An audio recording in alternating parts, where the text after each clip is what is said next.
باب ضربہ جو ہے یہ لازم ہے، متعدی نہیں ہے۔ اب باب ضربہ یضربو سے قسط کے معنی آتے ہیں ظلم کرنے کے۔ اقسط اقساطن، آپ نے منصائب کے اندر جو ابواب پڑھے ہیں، یہاں کئی شاگرد بھی میرے بیٹھے ہیں، آپ نے منصائب کے اندر 43 ابواب پڑھے ہیں صرف کے، ثلاثی مجرد سے لے کر کے اخیر تک کل 43 ابواب ہیں صرف کے۔ اس میں آپ نے افعال، تفعیل، مفعلت، تفاعل، تفاعل، یہ جو آپ پڑھے ہیں ہر کسی کی خاصیت ہے۔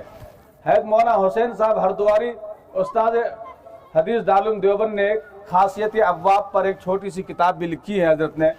تو باب افعال کا جو خاصیت ہے وہ ہے سلب ماخذ، یعنی جب اس کو ضرب یضرب سے لیں گے، قسط یقسط قسطن فهو قاسط، اس کا معنی ہوگا ظلم کرنا۔ لیکن جب اسی ضرب یضرب کو آپ باب افعال میں لے جائیں گے تو باب افعال کی خاصیت ہے سلب ماخذ، اس کا ترجمہ اب بالکل الٹا ہو جائے گا۔ ظلم کا الٹا ترجمہ کیا ہو جائے گا؟ انصاف کرنا۔ تو اگر اس کو ہم زیر کے ساتھ پڑھتے ہیں قسط، اس کا معنی ہوگا انصاف، اور اگر زبر کے ساتھ پڑھتے ہیں تو اس کا معنی ہوگا ظلم کرنا۔ اس کو میں مثال سے آپ کو سمجھا دوں۔ حجاج بن یوسف الثقفی اپنے زمانے کے بہت بڑے بادشاہ تھے اور ان کا بڑا کارنامہ بھی ہے۔ آج جو ہم قرآن مجید پڑھتے ہیں اس میں جو زبر زیر پیش لگا ہوا ہے، اس میں جو نقطے لگے ہوئے ہیں، اللہ کے نبی صلی اللہ علیہ وسلم کے زمانے میں، سیدنا عثمان غنی رضی اللہ تعالیٰ عنہ کے زمانے میں قرآن کے اوپر یہ زبر زیر پیش، یہ نقطے لگے ہوئے نہیں تھے۔ اس نقطے کو لگوانے والے حجاج بن یوسف الثقفی ہے۔ جہاں انہوں نے دین کا بہت بڑا کام کیا ہے، وہیں دوسری طرف انہوں نے اسلام کے بڑے بڑے جرنیلوں کو قتل بھی کروایا ہے، شہید بھی کروایا ہے۔ اسلام کے ایک بہت نامور شخصیت ہے سعید بن جبیر رضی رحمۃ اللہ علیہ، مشہور تابعی ہیں، بڑے نامور ہیں، حضرت عبداللہ ابن عباس رضی اللہ تعالی عنہ کے بڑے خاص شاگردوں میں ہیں۔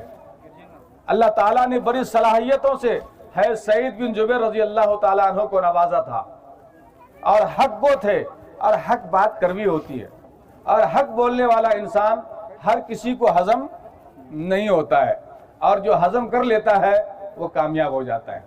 تو سعید بن جبیر رضی اللہ تعالیٰ عنہ جو ہے حجاج بن یوسف ثقفی کے مخالف تھے۔ تو حجاج بن یوسف نے ایک مرتبہ حکم دیا کہ سعید بن جبیر کو قتل کر دیا جائے، سولی پر چڑھا دیا جائے۔ جب ان کا فرمان جاری ہوا تو ایک شخص ایسا تھا جن کا رابطہ حجاج بن یوسف سے بھی تھا اور سعید بن جبیر سے بھی تھا، دونوں سے ان کے رابطے تھے، ملاقات تھی۔ تو اس نے سوچا کہ چلو جب میں بیچ میں ہوں تو ثالثی بن کر کے مسئلے کو حل کر دیا جائے، ان کا سزا معاف کر دیا جائے، بادشاہ کے دل میں جو قدورتیں ہیں وہ قدورت کو دور کر دیا جائے۔ وہ گئے اور جانے کے بعد کہا السلام علیکم، وعلیکم السلام، بیٹھک ہوئی، کہا کہ آپ کا خیال حجاج بن یوسف کے بارے میں کیا ہے؟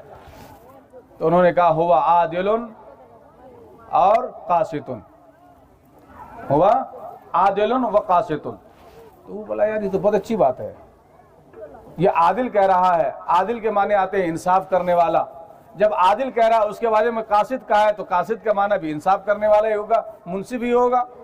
یہ فوراً بھاگا حجاج بن یوسف کے پاس گیا اور حجاج بن یوسف سے کہا کہ بادشاہ آپ ان سے خواہ ناراض ہیں، وہ تو آپ کو بہت اچھا سمجھتا ہے، وہ آپ کے بارے میں بہت اچھا گمان رکھتا ہے۔ کیا کہا اس نے کہا ہے ہوا عادل، سمجھے، وہ قاسط۔ حجاج بن یوسف جو ہے وہ کوئی معمولی آدمی نہیں تھا، جس نے قرآن پر زبر زیر لگوایا ہو وہ کتنا بڑا نحوی آدمی ہوگا، وہ کتنا بڑا صرفی انسان ہوگا، بہت بڑے عالم تھے وہ۔ انہوں نے کہا کہ انہوں نے مجھے گالی دی ہے۔ کہا کیسے گالی دی ہے؟ کہا اگر مجھے قاسط نہیں، اگر اس کو مجھے منصف کہنا ہوتا تو وہ مجھے مقسط کہتا، لیکن انہوں نے مقسط نہیں کہا بلکہ قاسط کہا ہے، اور یہ قاسط جو ہے اسم فاعل کے صیغہ ہے اور باب ضرب یضرب سے آیا ہے۔ اور جو چیز باب ضرب یضرب اسم فاعل ہے اس کا ترجمہ آتا ہے ظالم ہونے کا. اس کا معنی انصاف پرور کا نہیں آتا ہے. اگر وہ مقصد کہتا تو میں سمجھ جاتا وہ مجھے منصف کہا ہے. اس نے مجھے قاصد کہا ہے گویا اس نے مجھے ظالم کہا ہے.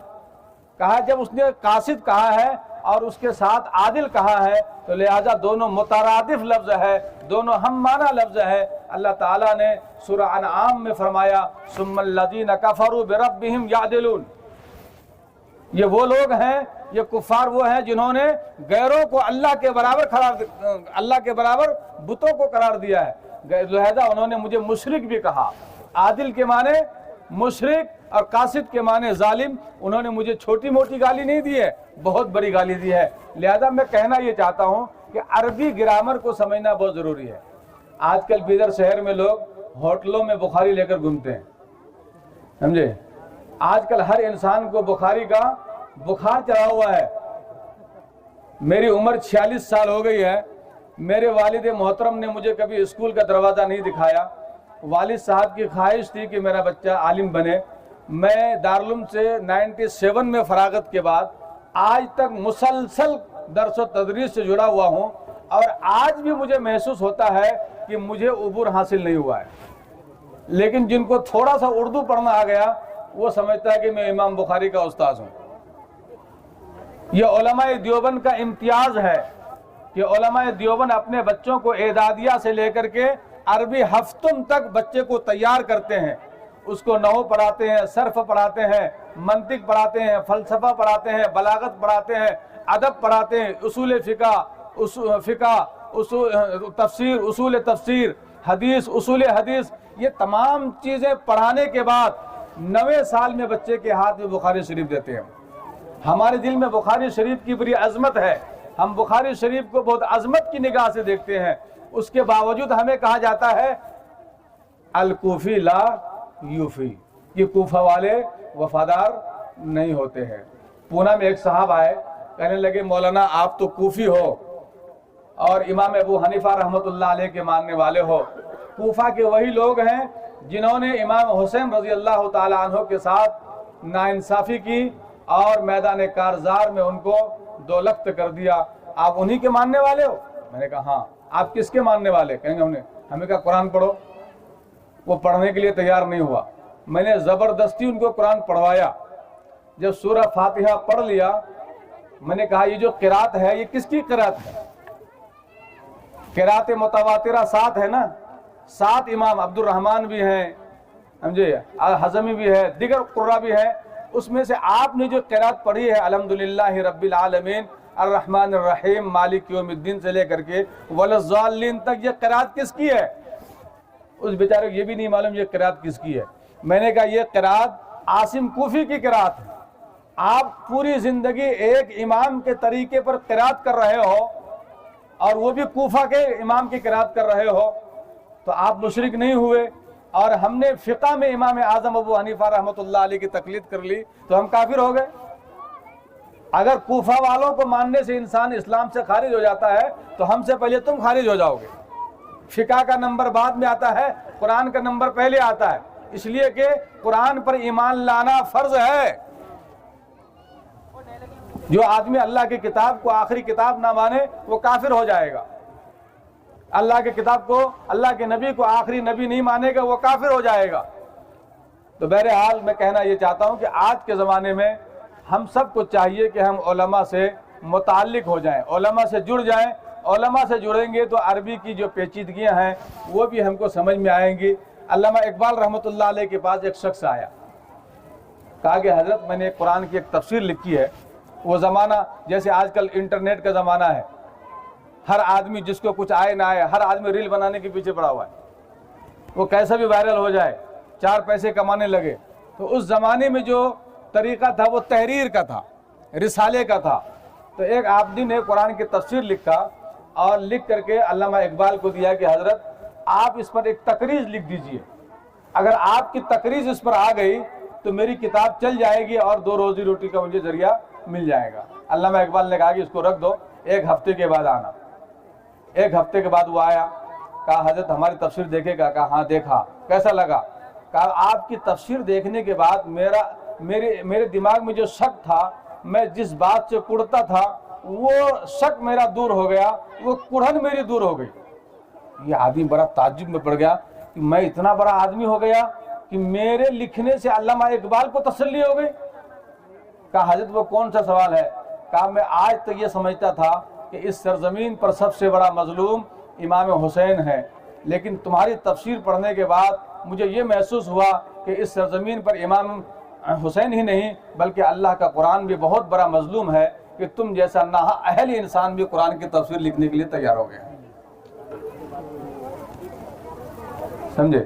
تو آج ہر انسان قرآن کا ترجمہ کرتا ہے، عدل کا ترجمہ ایک ہی نہیں ہوتا ہے، قسط کا ترجمہ ایک ہی نہیں ہوتا ہے۔ لفظ ضرب ہے، ضرب اللہ مثلا ما بعوضۃ، کہاں ہے یہ؟ سورہ یاسین میں ہے،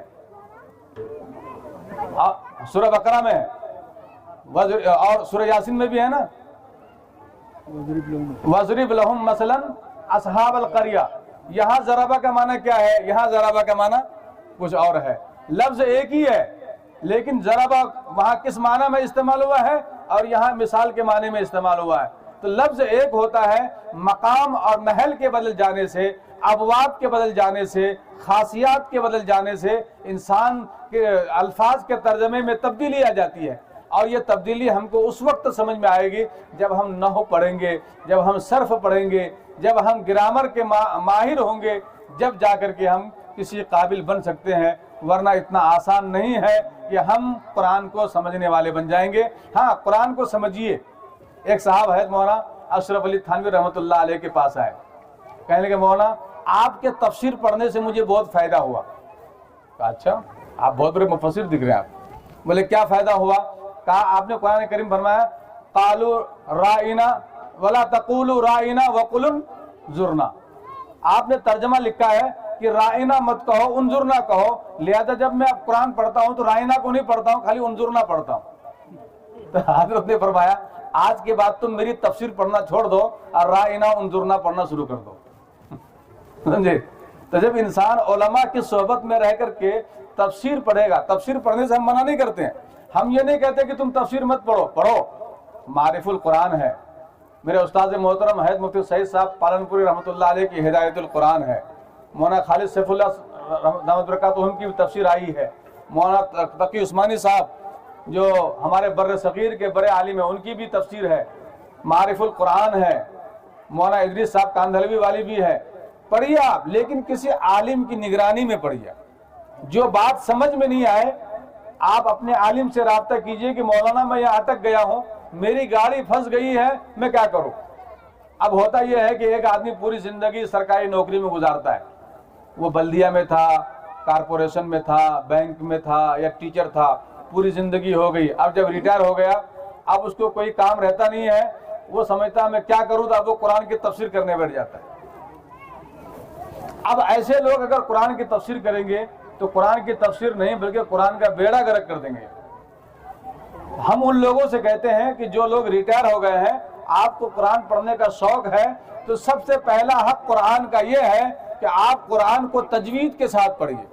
علامہ شامی رحمۃ اللہ علیہ کے حالات اگر پڑھیں گے، علامہ شامی رحمۃ اللہ علیہ کو ایک بزرگ نے نصیحت کی تھی کہ آپ کی تجوید مضبوط نہیں ہے، تو انہوں نے اس زمانے کے مشہور قراء سے جا کر قرآن سیکھا، اور بعد میں انہوں نے علم دین سیکھا، فقہ سیکھا، اور اتنے بڑے عالم بنے کہ انہوں نے در مختار پر حاشیہ لکھا رد المحتار کے نام سے، جس کو آج فتاوی شامی کے نام سے یاد کیا جاتا ہے۔ تو سب سے پہلا حق قرآن کا یہ ہے کہ ہم قرآن کو تجوید کے ساتھ پڑھنا سیکھیں، اس کے بعد اس کے گرامر کو سیکھیں، اس کے بعد اس کے معانی مفہوم کو، ادب کو سیکھیں۔ سمجھے؟ ہم لوگ جب پڑھتے تھے مدرسے میں تو مقامات حریری مولانا جانتے ہیں بہتر، مختصر المعانی، تلخیص المفتاح، میرے استاد آج بھی باحیات ہیں حضرت مولانا عبدالستار صاحب نوری کلاں، ہم لوگ جب ان کے پاس مقامات حریری پڑھتے تھے کتنی سختی ہوتی تھی، یہ کس باب سے آیا، اس باب سے آیا، اس کا ترجمہ کیا ہوگا، اگر اس کو سلب ماخذ میں لے جائیں گے تو کیا ہوگا، اگر اس کو باب تفعیل کے مصدر میں لے جائیں گے تو اس کا ترجمہ کیا ہوگا۔ اتنی دھلائی ہوتی تھی کہ ہم لوگ کانپتے تھے۔ آج ہر انسان اٹھا کے سٹا قرآن کی تفسیر اور قرآن کا ترجمہ اور حدیث کے مفہوم اور معانی کو بیان کرنا شروع کر دیا۔ اسی لیے اللہ کے نبی صلی اللہ علیہ وسلم نے فرمایا کہ قرب قیامت میں اتخذوا رؤوسا جہالا ضلوا فضلوا، قرب قیامت میں لوگ جاہلوں کو اپنا پیشوا بنائیں گے اور دین کے مسائل ان سے پوچھیں گے، جس کے نتیجے میں وہ خود بھی گمراہ ہوں گے، اوروں کو بھی گمراہ کریں گے۔ اور میں وہ مولوی نہیں ہوں، یہ صحبت ہے حضرت مولانا طاہر حسین غیبی صاحب رحمۃ اللہ علیہ کی، ان کی صحبتوں میں رہنے کی وجہ سے اللہ تعالیٰ نے کچھ حوصلہ دیا، کچھ باتیں حق کہنے کی، بے باکی کے ساتھ بولنے کی اللہ نے توفیق دی۔ حضرت فرماتے تھے کہ اس زمانے میں اگر اس حدیث پر کی تطبیق کرو گے، آج کے زمانے میں جو دعوت و تبلیغ کے ساتھی ہیں، آپ پورے عالم اسلام میں گھوم لو، ان کا امیر کہیں بھی عالم نہیں ملے گا، کوئی بھی امیر آپ کو عالم نہیں ملے گا، اور یہ کسی بھی عالم کو امیر بنانا پسند نہیں کرتے ہیں۔ ہم نے حیدرآباد کا بھی تجزیہ بہت غور سے کیا ہے۔ میرے دوست ہیں مولانا حسیب الرحمان تنویر قاسمی، مولانا حسام الدین میرے ساتھی ہیں، دارالعلوم میں میرے ساتھ پڑھے ہیں، اور یہی آپ کے ساتولی کے ہیں وہ۔ ہم نے یہاں کا بھی جائزہ لیا ہے، اور میں جہاں رہتا ہوں وہاں کا بھی لیا ہے، اپنے وطن کا بھی لیا ہے، تقریباً ہندوستان کا جائزہ ہم نے لیا ہے۔ جس شہر کا، جس صوبے کا بھی آپ جائزہ لیں گے، اس صوبے میں آپ کو کوئی عالم، آپ کو امیر نہیں ملے گا، اور یہی حال جماعت اسلامی کا بھی ہے۔ آپ ان کے یہاں جائیے، کوئی بھی جماعت اسلامی کا آپ کو عالم امیر نظر نہیں آئے گا۔ ان کا دو ہوتے ہیں ان کے پورے ہندوستان لیول پر، بس ختم ہو گیا۔ مقامی لیول پر پورے پینٹ شرٹ والے ہوتے ہیں اور پورے ریٹائرمنٹ ہوتے ہیں۔ اسی طریقے سے دیگر تنظیموں کا بھی حال ہے۔ اللہ کے نبی نے فرمایا اتخذوا رؤوسا جہالا ضلوا فضلوا، قرب قیامت میں لوگ جہلا کو اپنی جماعت کے امیر بنائیں گے اور ان سے اپنے مسائل دریافت کریں گے، اور آج کل کے جماعت کے ساتھیوں کی جرت کو سلام کرنا پڑے گا۔ آپ ان سے کوئی مسئلہ معلوم کیجئے، وہ یہ نہیں کہے گا کہ مجھے معلوم نہیں ہے، میں امام صاحب سے پوچھتا ہوں، یا تم مولانا کے پاس چلے جاؤ، اس کے دل میں جو آئے گا وہ بتا دے گا۔ میرا خیال ایسا ہے۔ امام یوسف رحمۃ اللہ علیہ تو امام یوسف رحمۃ اللہ علیہ جو ہے فرماتے تھے کہ میں نے کبھی بھی اپنے خیال سے مسئلہ نہیں بتایا، بلکہ اگر یاد ہے تو بتا دیا، نہیں ہے تو میں نے معذرت کر لی۔ امام محمد کا بھی یہی طریقہ تھا، ہمارے اسلاف کا یہی طریقہ رہا ہے کہ انہوں نے وہم و گمان سے کوئی مسئلہ بتایا نہیں ہے۔ بہرحال میں یہ کہہ رہا تھا کہ یہ جو حدیث ہے باب قول اللہ تعالی نزع الموازین القسط لیوم القیامہ وان اعمال بنی آدم وقولهم یوزن، وقال مجاہد القسطاس العدل بالرومیہ، یقال القسط مصدر المقسط وهو العادل واما القاسط فهو الجائر۔ قاسط کے معنی جابر کے آتے ہیں، ظلم کرنے والے کا۔ حدثنا احمد ابن اشکاب قال حدثنا محمد بن فضیل عن عمارہ بن القعقاع عن ابی زرعہ عن ابی ہریرہ رضی اللہ تعالی عنہ قال قال النبی صلی اللہ علیہ وسلم کلمتان حبیبتان الی الرحمن خفیفتان علی اللسان ثقیلتان فی المیزان سبحان اللہ وبحمدہ سبحان اللہ العظیم۔ کہتے ہیں کہ مجھ سے بیان کیا محمد بن فضیل نے، اور ان سے عمارہ بن قعقاع نے، ان سے ابو زرع نے، اور ان سے ابو ہریرہ نے، اور ابو ہریرہ سے بیان کیا جناب محمد الرسول اللہ صلی اللہ علیہ وسلم نے کہ دو الفاظ جو ہیں ایسے ہیں کہ بہت اللہ کو پسند ہیں، لیکن زبان پر بہت ہلکی پھلکی ہے اور میزان عدل میں بہت زیادہ وزنی ہے، اور وہ دو الفاظ کیا ہیں؟ سبحان اللہ وبحمدہ، اور دوسرا لفظ ہے سبحان اللہ العظیم۔ اس کی ترکیب بچیوں اس طرح ہوگی، کلمتان جو ہے یہ موصوف ہوگا، حبیبتان الی الرحمن یہ صفت اول ہوگا، خفیفتان علی اللسان یہ صفت ثانی ہوگا، ثقیلتان فی المیزان یہ صفت ثالث ہوگا۔ یہ تینوں صفتیں مل کر کے موصوف سے صفتیں جو ہے موصوف سے مل کر کے خبر مقدم ہوگا۔ یہ آپ نے اپنے اساتذہ سے بخوبی پڑھا ہوگا۔ تو کہتے ہیں وہ دو لفظ کیا ہے؟ سبحان اللہ بحمدہ۔ دیکھیں یہ ایسا لفظ ہے کہ 3-4 بار اگر آپ پڑھیں گے تو آپ کو یاد ہو جائے گا۔ سبحان اللہ و بحمدہ، سبحان اللہ العظیم۔ سبحان اللہ یعنی اللہ تعالیٰ کی جو ذات ہے تمام عیوب سے پاک ہے، اس کے اندر کوئی عیب نہیں ہے۔ آج کل ہم مولویوں کو بے عیب دیکھنا چاہتے ہیں۔ ارے بھائی مولوی ہے، کوئی نبی تھوڑی نہ یار، غلطی ہو جاتی ہے کہیں، اگر غلطی ہو گئی تو اس کو درگزر کرو،